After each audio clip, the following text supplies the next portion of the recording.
Cape Town offices of the Gift of the Givers have been burgled. When staff of the humanitarian organisation arrived this morning, they found the main door open and the office in disarray. Laptops, television sets and donations for fire victims were among the items stolen. Let's get more information from Gift of the Givers chairperson Imtiaz Sooliman. Dr. Sooliman, I'm so sorry that this has happened. The level of depravity that we've reached for an NPO to be targeted by criminals like this is disgusting. Can you tell us what your staff found when they arrived this morning? When they arrived this morning, they found the front door open, and the moment they walked in, they got a shock.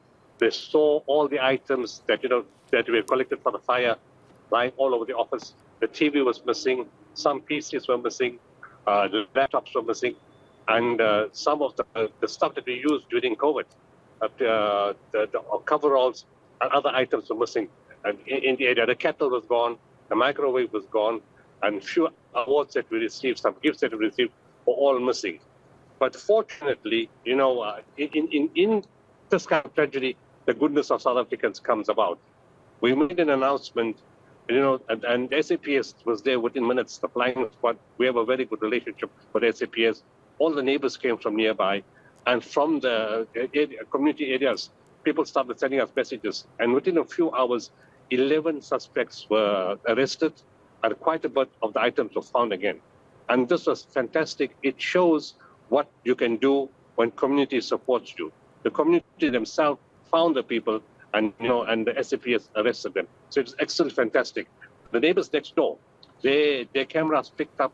It was a white Quantum that 7 people had come out of the vehicle to come into the office. So because of the all-round cooperation, the speed and efficiency of the SAPS, the support of the community, it was just great that something was done so quickly. That's incredible to hear that some of the goods that were stolen were recovered. Have you been able to calculate the damage of what has not been recovered? Not yet. It's too early because they've called us to come to the police station again tomorrow morning. They found more stuff today. So we'll do a total count once what's recovered, and also trying to figure out what was missing, because we've been very busy. We closed on the 23rd of December. And on the 30th, we had the fires starting in Cape Town. And there have been 6 fires in the last week. So our staff have been caught up with new stock in the offices, collecting stuff, distributing. So we'll have to just check. I don't think it's going to be a train smash to figure out what was missing. The easy things to remember to calculate are the TVs, even a radio, the microwave, and all those kind of items. That we can check, what was gone. But in addition to that, the clothes and all that came in, we want to check our invoices. We know exactly what's missing. But fortunately, a lot of them have been recovered. Is there going to be any impact on relief efforts for those fires in Cape Town? No. We have the capacity to support and we're running 6 fires at the same time. We also supported the Boxburg tanker explosion, and we're supporting the memorial service for the nurses tomorrow also. We have the capacity to do huge things. We're involved in the KZN floods. We've been involved in the civil unrest. In December, before we close, we generally stockpile all our warehouses because we know, especially in Cape Town, fire is a huge problem. And without having to do any shopping, we've managed to supply contents to all people in the 6 different fires, and we can even do many more. So to answer your question, no, that was just taken from the office. The office is not our main storage space. It was only used because the warehouse was closed and we were closed, but we always kept some surplus, easy to access stock in the office. Our warehouses are full, so we can handle any disaster right now. Are you worried that because you are everywhere and you're so good at providing relief, and South Africans give so freely to Gift of the Givers because they know that whatever they give you is going to be redistributed to the people who really need it most? Are you worried that that makes you a target for criminals? No. In our 30-year history, we've never really had any incidents. Probably 3 or 4, and all minor issues, and it always got sorted out. And we have great respect from the communities and in any area.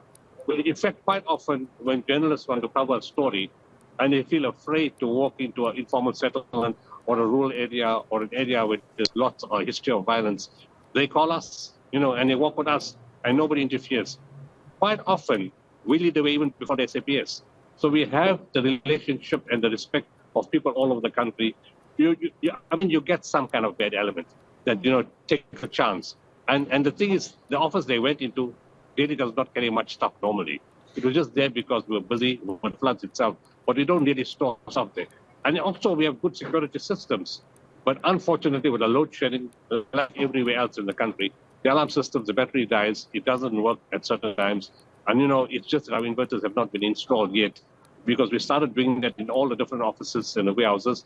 But then the festive season came and it closed and the inverters were going to be installed. So it's just one of those unfortunate situations. But there's good in what has happened. To me, the greatest good that has happened, it shows the efficiency of the SAPS.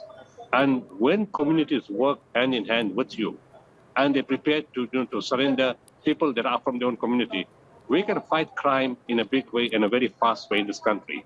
All we need to do is to rebuild the trust between the SAPS and the communities from where the criminals come. And if we do that, I can see a great future in crime fighting in the country. And of course, the other part from a spiritual point of view, we need to give criminals the opportunity to fix themselves and their own souls. And if that happens, when you have no criminals, you don't have need to have crime fighting. It's a dream. Maybe it's a long-term goal, but it's not impossible. We can bring to that. We need to improve the economic situation in the country, create jobs, have opportunities, especially for the youth. And in time, we can turn the situation around.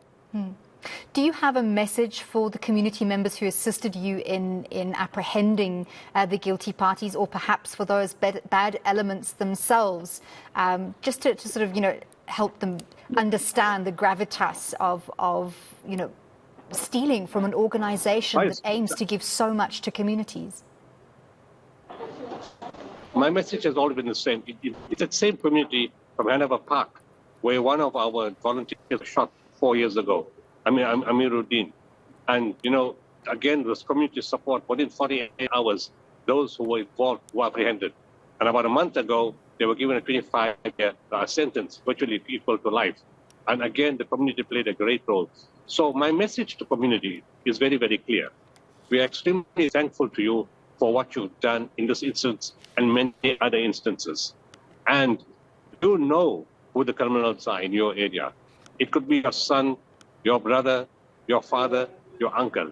You have a responsibility to expose that and pass that information on to the SDS, because we need to clean our society. And you are the ones that need to change that. Because the same people could be responsible for promoting drugs involved with killing, and it could be your own family members that in the long run may suffer. But in this way, if we expose them and hopefully they're given a chance to reform and change their ways, and this is a call to all people, all criminals in South Africa. It's never too late. I speak from a divine point of view, from a spiritual point of view. There is always a chance to uplift and improve, and we call upon you to change your ways, to be an asset to the community, to help build your own kids' lives, your family lives, and your lives, and let's make a change in the interest of all the people in our country, and we embrace each other with open arms. Thank you so much. Your positivity is absolutely infectious. Gift of the Givers founder Imtiaz Sooliman talking to us about a burglary at their Cape Town office. Good news, though, many of the suspects, alleged suspects, apprehended, and some of the goods already returned.